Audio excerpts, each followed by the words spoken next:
ஆண்டவராகிய இயேசு கிறிஸ்துவின் நாமம் மகிமைப்படுவதாக.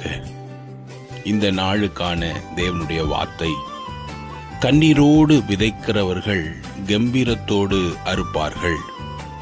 சங்கீதம் 126:5. இந்த வார்த்தையிலிருந்து நாம் ஒரு காரியத்தை அறிந்து கொள்ள முடிகிறது. நாம் அநேக வேளையில அநேக காரியங்களை நாம் கண்ணீரோடு விதைத்து கொண்டிருக்கிறோம். இன்னும் நான் கண்ணீரோட விதைக்கிறேன், ஆனா இன்னும் நான் அறுவடை செய்யலை என்று யோசிக்கிற நாட்கள் உண்டு. ஆனால் இந்த வார்த்தை நம்மை பார்த்து இப்படியாய் வருகிறது. நீங்கள் கண்ணீரோடு விதைத்தீர்கள் என்றால் கம்பீரமாய் அறுக்கிற ஒரு காலத்துக்குள்ளாக கர்த்தர் உங்களை கொண்டு போக போகிறார்.